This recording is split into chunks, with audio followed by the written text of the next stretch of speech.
ছাদের উপরে যাদের সেট আপ, তো তাদের সবচাইতে বেশি কষ্ট হচ্ছে। তো ভিডিওটা মূলত তাদের জন্য। এখন হচ্ছে আমি খামারে। আসসালামু আলাইকুম, সকলে কেমন আছেন? আশা করি ভালো আছেন। তো আজকের ভিডিওটা হচ্ছে যাদের ট্যাঙ্কের পানি অতিরিক্ত গরম হয়ে যাচ্ছে, তো কিভাবে ঠান্ডা রাখবেন ওইটার একটা প্রসেস দেখাবো, একদম শর্টকাট প্রসেস। আমার এখানে বর্তমানে তাপমাত্রা হচ্ছে 38°C চলতেছে। তো ব্যাক ক্যামেরা যেয়ে দেখাচ্ছি কি অবস্থা এদিকে।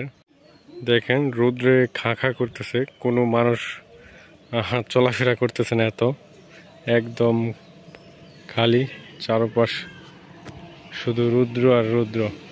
তো আমার তো গ্রামের সাইড ধরেন গাছপালা আছে, যারা আপনারা সিঁড়িতে আছেন ছাদের উপরে যাদের সেট আপ, তো তাদের সবচাইতে বেশি কষ্ট হচ্ছে। তো ভিডিওটা মূলত তাদের জন্য। যারা আপনারা সিঁড়িতে আছেন ছাদের উপরে যাদের সেট আপ, তো তাদের সবচাইতে বেশি কষ্ট হচ্ছে।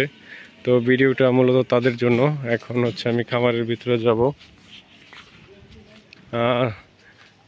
যাদের এই গাছগুলি না থাকে, মানে যেই এটা করবো আর কি, আমি দেখাচ্ছি। এটা মোটামুটি ভালো কাজ করে।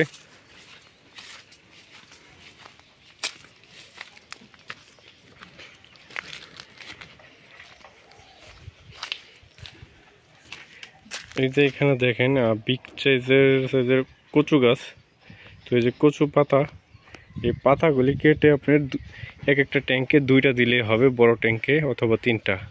আর যদি এটা না থাকে তাহলে হচ্ছে কলা পাতা দিতে হবে আপনার, যেটা হচ্ছে এখনো পুরোপুরি নষ্ট না হয়ে গেছে, ওই পাতাগুলি দিতে হবে, কেটে ডাইরেক্টলি ট্যাঙ্কের মধ্যে দিয়ে দিতে হবে। তো আমি এখন একটা কচু পাতা নিয়ে আসতেছি কেটে। একটু ক্যামেরাটা অফ থাকতে হবে, কারণ এইখানে নেমে তারপর যেতে হবে। এখানে হচ্ছে ময়লা স্তূপ।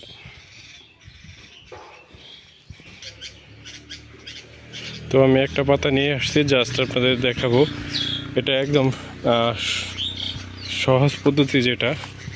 আমার ট্যাঙ্কে তো ধরেন যেইগুলি রৌদ্র বেশি ওইগুলি হচ্ছে ককশিটের ঢাকনা দিয়ে রেখেছি। যাদের ককশিটের ঢাকনা নেই, এই ভিডিওটা হচ্ছে তাদের জন্য। তো এই যে এটা আমাদের রৌদ্র পড়ে, তো জাস্ট এইভাবে উল্টে দিয়ে দিবেন। একটা পাতা হচ্ছে আপনার 4 দিন থেকে 5 দিন পর্যন্ত থাকবে। পরবর্তী আপনি এটা চেঞ্জ করে আবার নতুন পাতা দিয়ে দেবেন। তো কিছু দিনের ভিতরে হয়তো বৃষ্টি হয়ে গেলে টেম্পারেচারটা কমে যাবে। তো কলা গাছের পাতাটাও সেম, কেটে জাস্ট ট্যাঙ্কের মধ্যে দিয়ে দিবেন 3-4টা, তাহলে আপনার 100% পানি ঠান্ডা থাকবে। এটা সূর্যের আলো আপনার নিচে পৌঁছাবে না, পানি গরম হবে না। এটা অলরেডি অনেকেই করছে, আমি বলে দিয়েছি। অনেকে আমাকে ফোন দিয়েছে যে ভাই অতিরিক্ত গরম হয়ে যাচ্ছে ছাদের মধ্যে, তো কি করার এখন, তিরপাল নেই, তারপর হচ্ছে ককশিট নেই, কারণ সবার তো সব কিছু থাকে না। তো সেই ক্ষেত্রে আর কি আপনি খুব সহজে এইটা দিয়ে কভার করতে পারবেন আপাতত। তো আশা করি ভিডিওটি ভালো লাগবে। আর বিস্তারিত জানা থাকলে কমেন্ট করবেন অথবা আমার নাম্বারে কন্ট্যাক্ট করবেন। চেষ্টা করব যতটুকু জানি হেল্প করার।